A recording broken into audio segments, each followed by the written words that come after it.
Okay, I have to make this video because this is like, I don't know what else to say about it, except this is what I'm talking about in general, and it's significant insofar as it exemplifies what I'm talking about. So, first comment in this chain of comments is only 7 minutes in, but I can already get a sense of how they could use these ways you phrase things against you, but I'll be more patient. I said, against me how? I just spoke truth and tried to be fair and just in all things.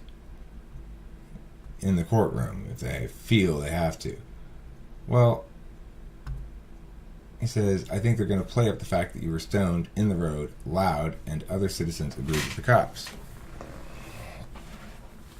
To which I will say, I was not stoned. If I were stoned then, then I'm stoned now. And if you think that this level of engagement with you, the ideas, the situation, and the reality in front of me is somehow impaired such that I shouldn't be afforded any legitimacy by these jurors, if you're trying to impugn my ability to be accurate and objective about the evening, then if that stonedness impacted my judgment so much, why is it that I was able to provide all those, the incredible level of detail I was able to provide? And why is it that I wavered not at all on things about which I was certain, and suggested not at all that I was certain on the things from where I wasn't? Shouldn't we judge my objectivity based on my actual objectivity, not whether or not we factually know that marijuana had been smoked sometime prior to me going down there? Probably before dinner. Was I too high to remember? No. Does marijuana do that? No. Did you have a glass of milk? Oh, you did? Oh, well, how do you know that milk wasn't impacting your judgment? Because it doesn't work like that? Because milk doesn't do that? Marijuana doesn't make me be unable to make moral judgments. It doesn't make me confused. It doesn't make me not remember well. It doesn't make me hallucinate or anything like that. It settles me down a little bit. That's it. It just sort of brings my focus into view. If anything, it does the opposite. I'm more able to focus on things when I smoke marijuana. I have ADHD. I smoke it for that purpose. So if you were going to critique my ability or the soundness of my mind during the course of the evening, then you would be just as easily served to critique it on the grounds that I hadn't smoked marijuana recently enough. So if you're trying to say that the jurors ought to disavow anything I say because of that, it's insane. You might as well just say random shit. You say anything then. We should impugn the character of this witness. After all, he's not very intelligent. And that means his judgment about the matter can't be trusted. Well, this person here, she takes Abilify. And that person there, he takes Sudafed. And that person there, they take aspirin. None of their judgments can be trusted anymore then. Because there's absolutely no reason why marijuana would be sufficient to impair my judgment that much. We should just disregard everything that I'm saying right now, which obviously is backed with legitimacy and truth. The legitimacy of truth. The thing is, I'm telling the truth. They don't like that truth. They're trying to frame it as something else. They will always lose that battle with me if I get to talk. Because I'm not going to let them do that. Period. In the road. Loud. Other citizens agreed with the cops. Okay, they're going to play it up to do what? To say that, what? I mean, first of all, remember, it's over. I may end up testifying in some future matter, but I'll never be the one on trial. Since my only interest in testifying, should I be called to do so, is to convey the truth unequivocally and clearly, it's not possible to use anything against me. I have no further interest in the case. Yes, I find it interesting, but I don't have a horse in the race anymore, because they paid me $5,000. So if the cop's defense attorney wishes to use my own words against me to establish that I'm not a reliable witness, he's welcome to try to do so. He'll probably just do additional harm to his clients, though. If he's smart, he'll want to get me off the stand as quickly as possible. And that's true. Because if he asked me these kind of questions, well, I mean, but you were in the road. I mean, the thing is, you're right, I was loud. That's why he picked me out. I want that. If this thing were still a matter in dispute, I would say, well, yes, that is why he did it, because I was loud. He didn't like what I was saying, and I was saying it loudly. He didn't like it even more. In the road, so if it was justified that cops could go up and randomly assault people in the road, then everybody at that scene was at a risk, because everybody was just as in the road as I was. The question isn't whether he can come up with some manner of justification. He can come up with a manner of justification. The issue is, were his actions justified by that justification? Those justifications don't justify his assaulting anybody, so it doesn't matter. They might justify arresting somebody. Presumably, it's like you're stoned and in the road and loud. Maybe you're justified to arrest you. If I'm not comparatively in the road against anybody else, or comparatively loud. I mean, when I'm yelling at the cops, I was loud, but I wasn't being loud until I started yelling at the cops. And if other citizens agree with the cops, so what? What does that have to do with anything? I know they agree with them. That's because, like any group of people of sufficient number, you're going to have individuals who are at the bottom end of the intelligence spectrum. You're going to have individuals who are just authoritarian reflexively.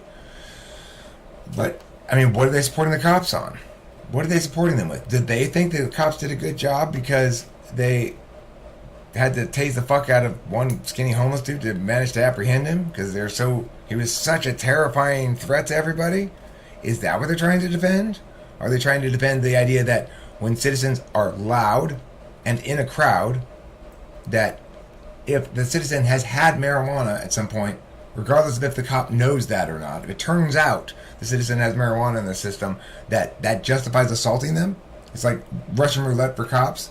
Let's assault this guy and hope he has marijuana in his system, because then it's okay for us to do it. No, it doesn't fucking work that way. And if they want to try to make those kind of arguments, then I want to point out those kind of arguments don't fucking fly. So the thing is, I don't have to worry about them using any of my words against me, because I'm not on trial for anything. I'm not accused of anything. I'm the one complaining. And if I'm complaining and telling lies, then they shouldn't give me anything. And I told them they shouldn't give me anything anyway. I said the city should absolutely not be held liable for this. But I mean, that's what they paid for. They paid me to promise not to hold them liable for anything ever, period. And that they didn't do anything wrong or whatever. That's what they paid me for. They didn't pay me because they're liable. They paid me to agree that they're not liable. And that's fine. It's still justice either way. It doesn't matter to me. The official labels on that shit doesn't matter to me. I wish I could have impacted case law, but the more I thought about it, I realized there's no way I'm going to be able to do this, because he'll pay me the $5,000. He or the union, the police union, one of the two will pay me the $5,000 rather than allowing the precedent to be set. They don't want that precedent to be set. They have a vested interest in not allowing that precedent to be set. So, since I was very clear about what I wanted to do, once I realized, I should have realized this right away. This was stupid of me to be late in the realizing process. I cannot force him to dispute my claim. You know, if I say,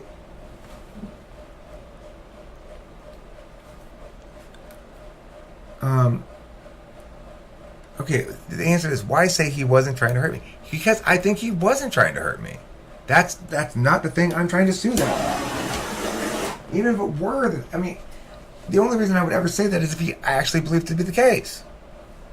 So, I don't believe he was trying to hurt me. And my whole point was that he was trying and succeeding at silencing me in my political speech. And that was the problem. Anything else, I don't want to get money for something he didn't actually do. I don't want to get unjust money. I don't want to get too much money for something he did do. Ideally, I would like to get it from the right person, but if I'm going to get this $5,000 either way, it's not worth the hassle to make an empty gesture at it when I'm pretty sure it's not going to work. I just take the $5,000 now. Fine. Thank you, city. Nice job for doing that. I appreciate it. You guys are great, and I wish you would join with me on this qualified immunity thing, but if you're not going to, that's fine. I'll sign your paper. I'll take your $5,000. Sure. I mean, I didn't expect it. I genuinely didn't expect to get any money from them. So, I mean, Taylor was accusing me earlier of knowing they weren't going to accept my deal. I never got to that point in the chain, right? Because that's beyond the point where a new set of decisions needs to be made. I just knew what I ought to do and proceeded down that course. At some point, they're either going to agree or disagree with me. If I get their fighting with me, then I get this. If I get their agreeing with me, then we go like this. Well, they didn't really fight or agree with me. They just paid me. I didn't expect that to happen. I expected the city to agree with me that they should quash qualified immunity because it would seem to me to be in the city's interests. And I expected them to, what's the word? Be happy that I wasn't making them pay me anything, or trying to get them to pay me anything, or pressuring them, or leveraging them, or something. I didn't want to do that. I don't want to leverage anything that's not true. So even if I could remain silent about whether or not I was hurt for a while, it won't do me any good, because what am I trying to do? Leverage a settlement before they interview me? No, I want to tell my story. I want everybody to see things the way I see things. I want everybody to know that I'm right about the ideas. That's the most impact anybody can ever have. I mean, a slightly better impact would have been case law. But beyond that, the best impact you can ever get is to be able to tell your words that you have to say so that people have to listen to you. And in such circumstances where people have to listen to you. Because people hate listening to shit they don't want to hear. They hate it so much. I do too. I hate it so much. Oh my God, I hate listening to shit I don't want to hear. Bad news, freaking ugly truths, anything like that. I hate it. So, but I seem to really want to do it to other people. But only when there's something bad's happened. Only when there's injustice. I don't like injustice. And there's nothing wrong with not liking injustice. I'm not like a social justice warrior. I mean injustice in its literal sense, not in whatever I feel like sense. Real justice, fairness, equity, reciprocal burdens, debate shit. AUTONOMY, autonomy debate.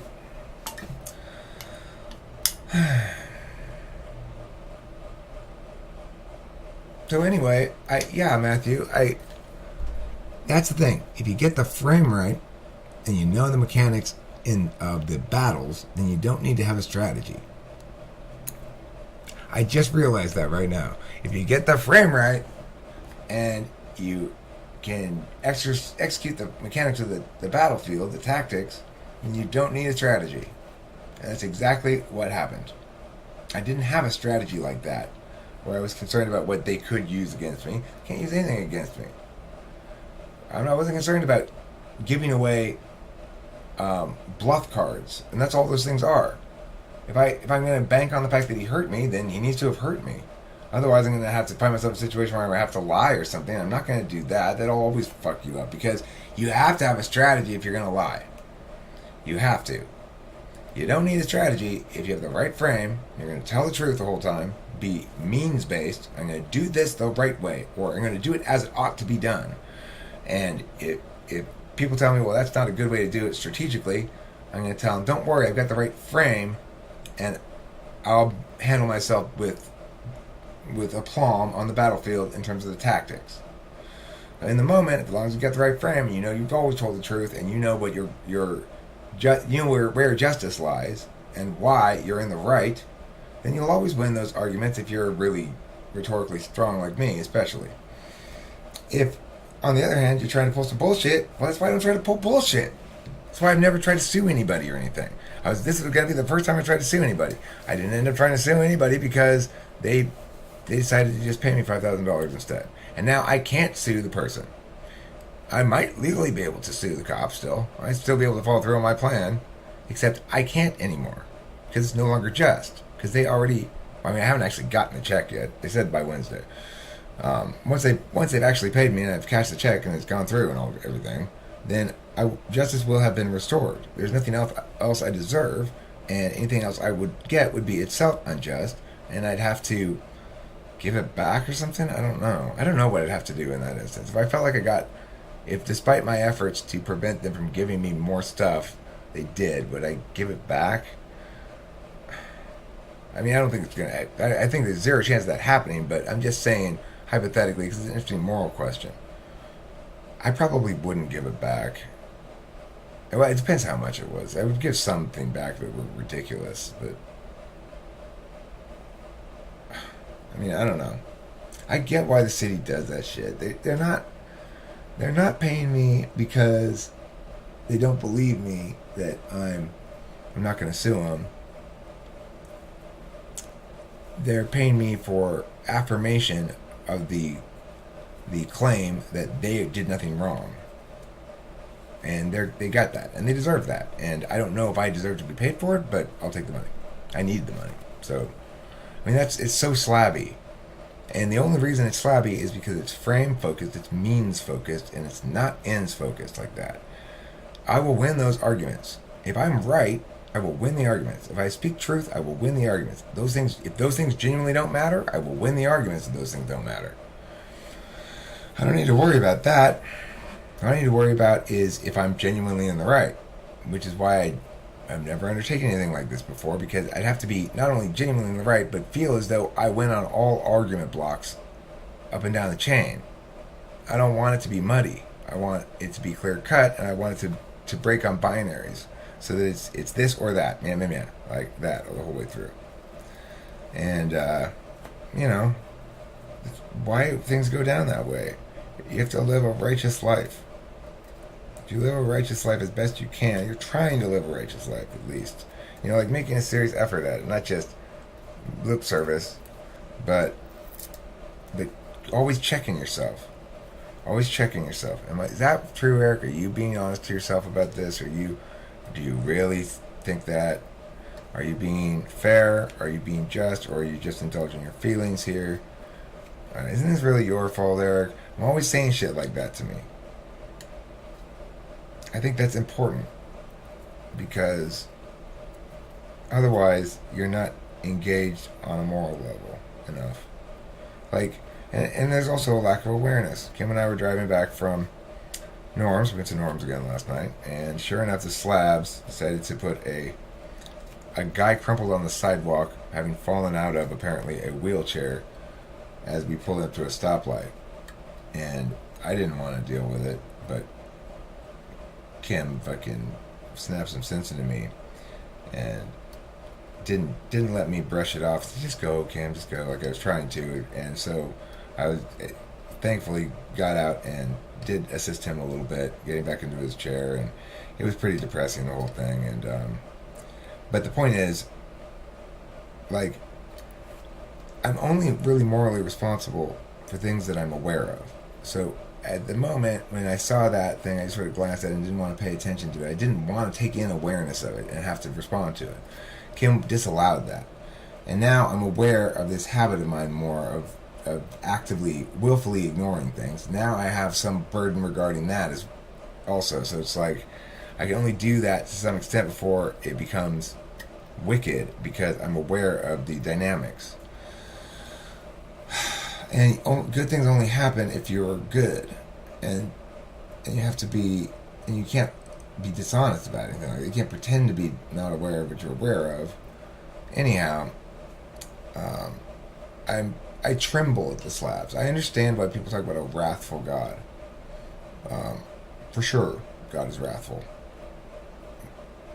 but that's the necessary definitional reality of God being good, because to be good is to reward means-based living with ends, and to require ends-based meaning living to utilize means. So, in other words, if you live right, the ends appear, and you don't need to worry about you don't need to control getting from desire to outcome. If you focus on the means, you don't need to worry about that. If you focus on that, you need to worry about the means. So, it's definitely advantageous to be means-based, and it's the only way to really be a moral agent, as far as I'm concerned. You can't attain moral agency without being a means-based person. Now, this would seem to eliminate from the ranks of the good all TE users, but it doesn't really. What I'm saying is,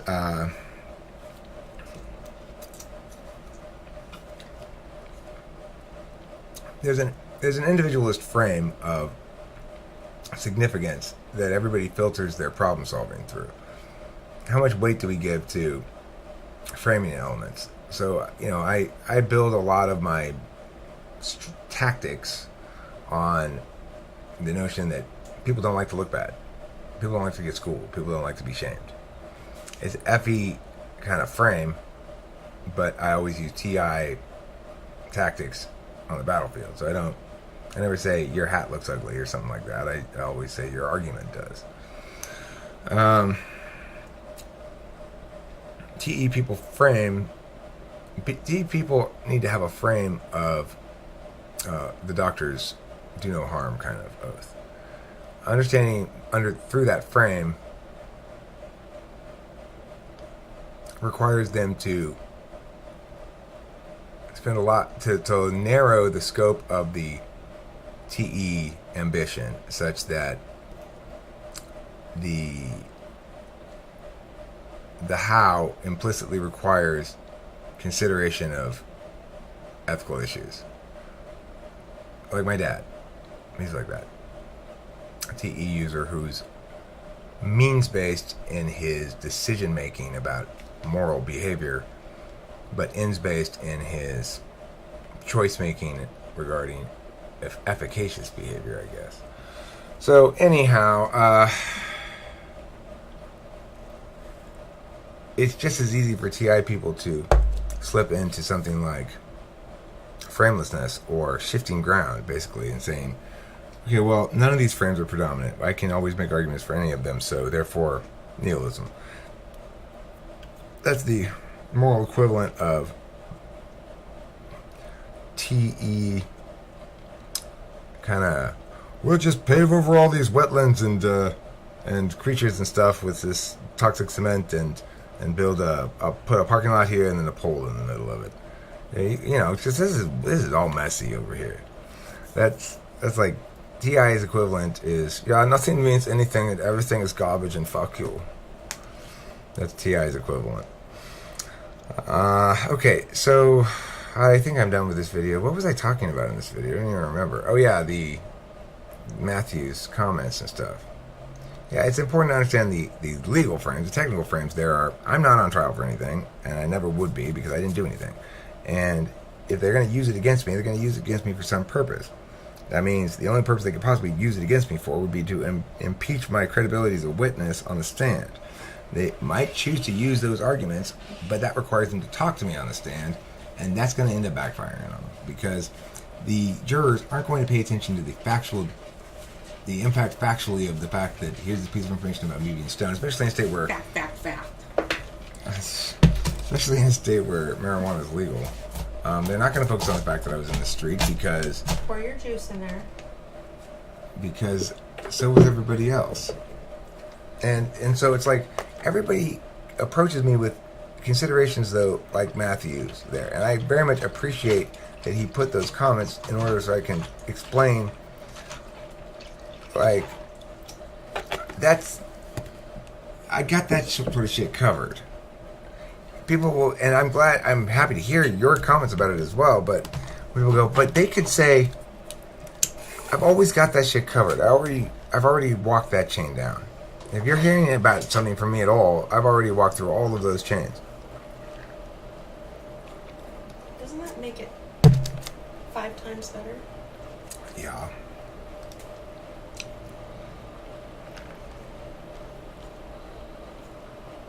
The thing is, I don't explicitly walk through them like, I don't go, okay, well then I'd say this and you say that and you say that. I just think to myself, well,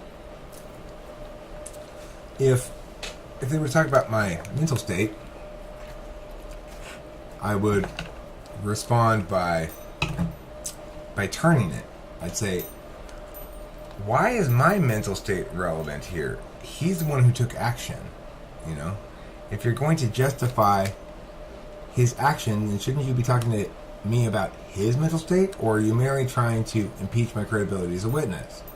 If you think I was impaired then, I can tell you in no uncertain terms that I am exactly as impaired now as I was then, which is to say not at all. The fact that I smoke marijuana regularly doesn't mean I'm impaired. It does mean I have chickens flying around in my videos, just randomly. So anyway, I had this fight with an ENTJ one time where I was trying to explain to him why a given frame trick that I was pulling in terms of the Chinese government, if I were president, what I would do with the Taiwan issue, and how blah blah blah blah. He refused to think that it would be possibly work because, but they could say this, but they could say that, but they could say this, but they could say that. I know they could say those things, but then you'll have a chance to respond to those things. And what you don't understand, ENTJ, is the way that having said this and that and the other, they're stuck with this, that, and the other. Which they now they can't go not this because they have this there, and it's a contradiction then. So that eliminates not this from their repertoire. It eliminates not that from their repertoire, and it eliminates not the other from their repertoire. Twar. What do you want? You're lighter. Why do you always just fucking point? God, Why don't you just use words? Twar. You're able to make fun of me, but you don't have enough words to ask for what you want. Like a baby. Use your words, Kimmy. Applethought. That's not applethought, that's lighter. Is that where we're going? Who's the baby in this relationship? It's you. Look, I'm either a baby or like 16-year-old or a 47-year-old, depending on my moment. You're like perpetually 8.